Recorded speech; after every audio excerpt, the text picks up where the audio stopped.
This is NBC, the national broadcasting company.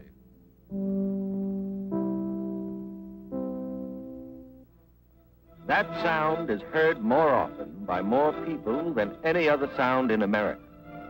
Pulsing out from the transmitter tower into the tubes and coils behind your radio dial, whoever, wherever you may be. It's like a welcome knock on the door and the sound of the familiar voice of an old friend.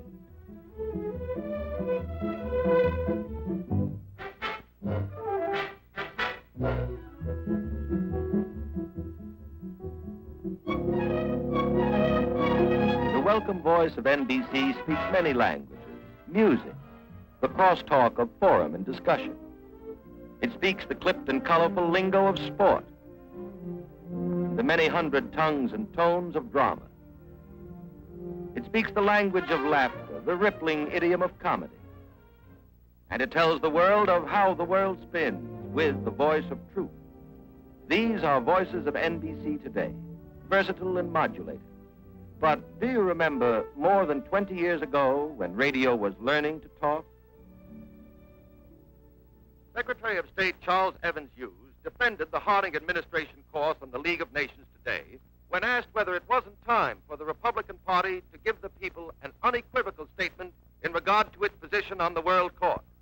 He denied that its voice was a whisper crackling with static, and you stayed up till 3 scratching a crystal with a wire cat's whisker to log Pittsburgh 50 miles away. And then radio moved up from the cellar to the parlor, its earphones replaced by a handsome cone speaker, big enough for Dad to get his whole head in as he still tried for distance. Maybe Cincinnati Direct on a clear evening. But it was a magic night late in 1926 when Dad switched to his local station and found that it was linked by telephone lines to 19 other stations to form the National Broadcasting Company. The creation of this pioneer network meant that a broadcast originating from any of these affiliated stations could be heard clearly in the area served by all the others, and always at the same spot on Dad's dial. Now radio was going places, and NBC went with it, extending its network from coast to coast, spanning the nation, to bring the on-the-spot, play-by-play report of Graham McNamee describing the doings in Pasadena's sunny Rose Bowl to winter-bound listeners in New York.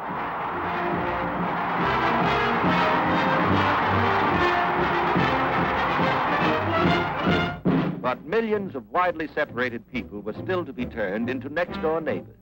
And so the cross-continental chain became a permanent web, and the web was woven into a fabric, and the fabric covers the nation, reaches up into Canada, across the Pacific, America's #1 network, more than 170 stations, independent community stations, of which only 6 are owned and operated by NBC.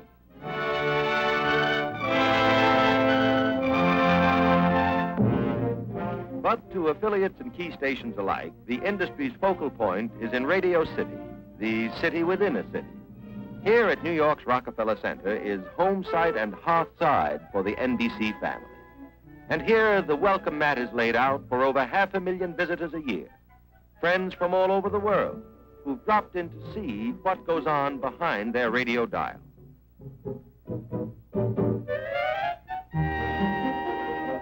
The NBC guides would have to be graduate engineers to answer all the questions that people ask on our regular tours about how a radio show is actually put on the air. That was a simpler story in the old days when this antique master control desk took only one man to operate. But today, it requires a whole team to man the panel board. From this room, programs all around the clock are routed over 16,000 miles of leased telephone lines to radio stations all over the nation. This is the nerve center of NBC.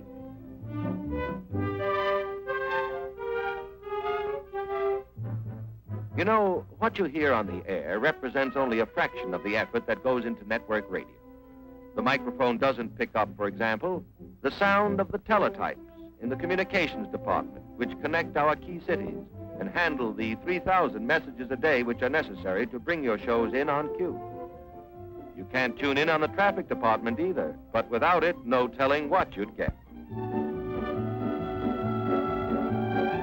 For on this board, every minute of the broadcast day is programmed weeks in advance to be constantly checked and rechecked for split-second transmission to the proper station. Our guests naturally always want to see some of the voices that they hear every day at home. So they usually stop in on a rehearsal studio. Here, behind a soundproof window, they can eavesdrop on a popular daytime serial, getting a final run-through before airtime. Thank you, nurse. Do you want me to stay, Doctor? No, it won't be necessary, thank you, nurse. Yes, Doctor. Sit down, Mrs. Everett, please.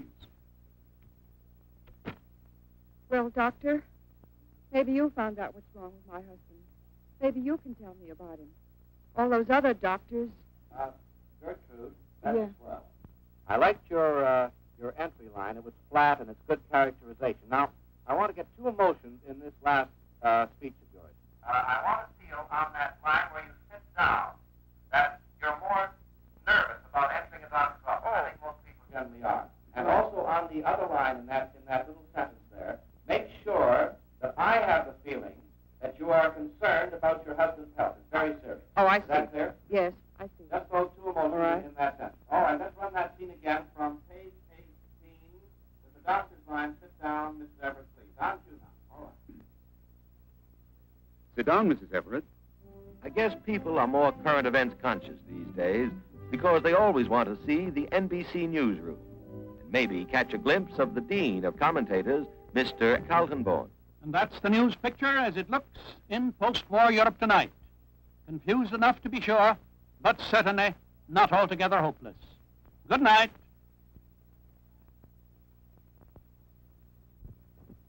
Well, I've just helped turn another day over to history.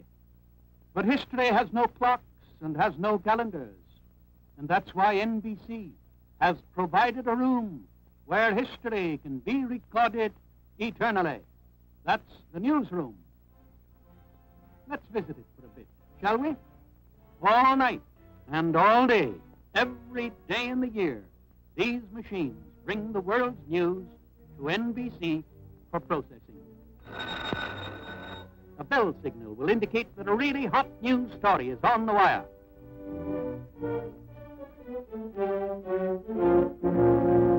Usually, they just tick away the ordinary, everyday facts about the daily doings of humanity, scarcely pausing between stories on the national debt, the international crisis, and the National League. It is our job here to sift these facts, to analyze and evaluate them, bring them into focus with their background, and turn them into stories for radio's newspaper, the only newspaper which is perpetually going to press. Radio's magnificent job of reporting the news is a matter of record. Very little of note has occurred in the last 20 years that hasn't cut a groove in the wax of NBC's permanent transcription file. Radio is not just a thing of the moment. Reserved for all time in its archives are the sounds, the words that history made and spoke as they happened, while it was actually happening. And there's the Winnie Mae now, winging her way in with a new world's record. Around the world in the record time of 8 days, 15 hours, and 15 minutes. The crowd's rushing out on the field to meet the ship as it taxis up the runway. And from where I am, I can't see Getty, but that looks like Wiley Post now, getting out of the plane. I've got the NBC microphone through this crowd, and it just... Wiley, will you and Harold... Still now they've got rope out of the nose of the ship, and the passenger bottles lining the windows looking down. It burst into flame. Wait, get it started. It's rising terrible. If I am elected president of the United States, with confidence in our armed forces, with the unbounding determination of our people, we will gain the inevitable triumph, so help us God. And from this room, NBC sent you its reports, hour by hour, and sometimes even minute by minute, on the greatest news story of all time, the Second World War. It followed the news wherever it went and sent back eyewitness accounts of the tide of global battle, sent back the actual sound made by a world coming apart at the seams.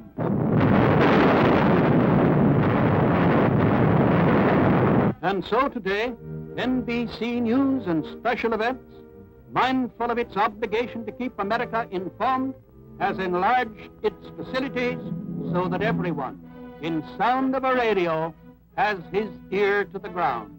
It is not intended to suspend the decision of the Security Council by an understanding that these answers have to be in before we act. If you looked closely enough behind your radio dial, you would inevitably find people. At NBC, important people. In the mailroom, for instance, the clerks who handle the thousands of letters you write into us every day. More letters than are received in many a good-sized post office. And the people in the information department who see to it that every letter is answered. For modern network radio is more than just a man with a microphone. It is 1,000 men and women performing tasks without which your receiver would be just a silent piece of furniture. Yes, radio is people. Everyone from the man who tells you who's in Studio 8H to the men who make a living slamming doors and breaking dishes.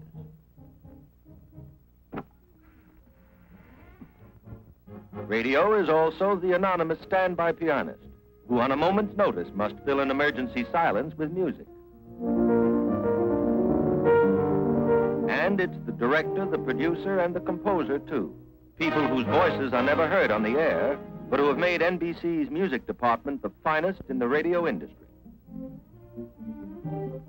A mass of specialized detail goes into the preparation of a musical program. Every selection must first be investigated for clearance and performance rights.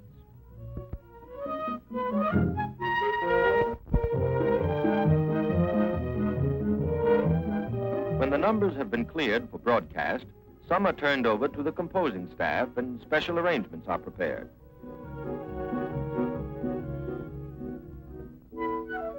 The balance of the program may come from orchestrations on file at NBC, the largest and most complete working music library in the world, containing everything from swing to symphony.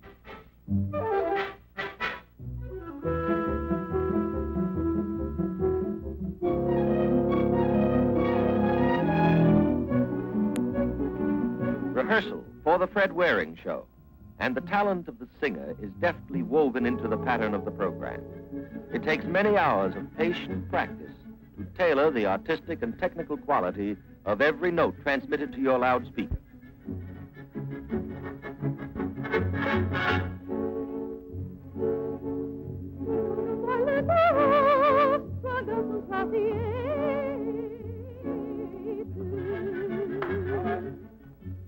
Rehearsing, revising, rewriting, time to the relentless sweep hand of the stopwatch. And finally, they're on the air. Fred Waring and the Pennsylvanians broadcasting today from Radio City in New York. And here to greet you on this nice Thursday is your host, Fred Waring.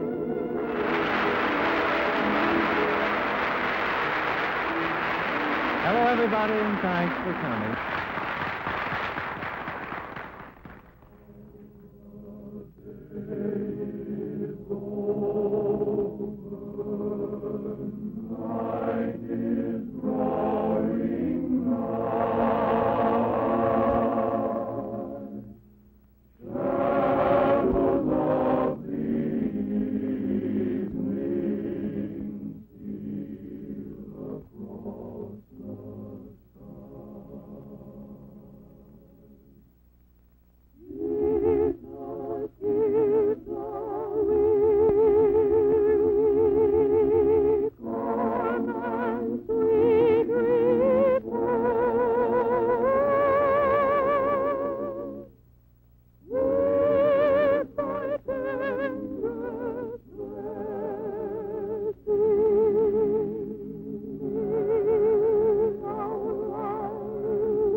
NBC New York is also the eastern terminus of radio's most famous thoroughfare, Allen's Alley. Tell me, Mr. Moody, what are your feelings about the radio? I don't hold with furniture that talks. Well, you have a radio. No, I had one in the hen house. Yeah? One day, all the hen's nest would be empty. Uh-huh. Next day, every nest would have 2 eggs into it. You mean? The hens was listening to Double or Nothing. Yeah. Co-capital of world entertainment is NBC's Western Radio City in Hollywood. The names they write in autograph books outside NBC Hollywood are those of the greatest stars in radio and the most in demand for advertising sponsorship. Gotta hurry and pack. We'll travel light. It's the thing to do these days. Where are the suitcases? Right here in the hall box. The money that advertisers spend to sponsor these shows pays for other programs, too. Non-commercial broadcasts in the public service account for more than 40% of NBC's scheduled time. The network makes free time available for roundtable discussions and farm and home programs. It provides regular facilities, free and impartially, to the 3 major faiths. And it divides the air fairly and without cost, so that the voices of labor, management, and agriculture can all be heard. But neither network nor sponsors ultimately decide what you shall hear. To determine the most popular types of radio entertainment, NBC engages in constant research by telephone. Hello? This is the Program Rating Service. We are conducting a survey of radio listening. Were you listening to your radio just now? To what program were you listening, please? By careful attendance to the wishes expressed in letters sent in by listeners all over the world. By carefully worked out scientific tests. Ladies and gentlemen, we have invited you here to participate in testing a proposed radio program. We want you to register your approval or disapproval at various points in the program on those reaction sheets that you hold. As the light flashes on the screen, please let us know how you feel about the program by checking either good or fair or poor alongside the corresponding number on your reaction sheet. And by direct contact. A kind of a program you'd recommend for your child or your grandchildren. Amusing, interesting to the children. Entertaining for them. I think that was very nice for children, but I don't believe that a great many grown-ups would care to listen to it. How did you feel? You've heard these older folks say it's a good program for youngsters. How do you feel being a youngster? Well, it was boring at first, but then it got a little interesting as it went on in history. All right, you feel perhaps the program Childish. is a little childish. That's right. NBC's obligation to its listeners is founded on its basic respect for the American home. All material for the microphone is examined in the light of a zealously guarded code. The ordinary standards of good taste and public conscience incorporated into the network's program policy. For NBC knows that vigilance is the price that radio must pay for its stewardship of the air. It knows that responsibility is the first obligation of freedom.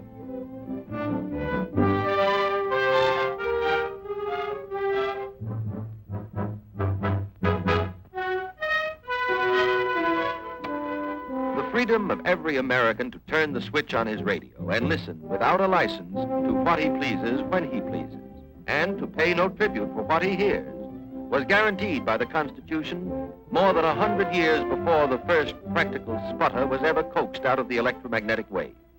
The freedom of the air in America is inalienable. To extend this American freedom into new and uncharted wavelengths, NBC in 1941 established the first commercial television station in the country, began immediately to expand it into a network. Adding sight to sound, it opened an electronic window, rang up the magic curtain, and ushered you to the first row, to the best seat in the house, your own easy chair.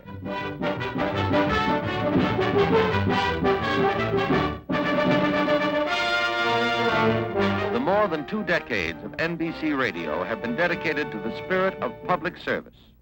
Now, in bringing television, network television, out of the laboratory and into your living room, NBC rededicates itself in this same spirit to provide the greatest medium of mass information and mass entertainment in the world.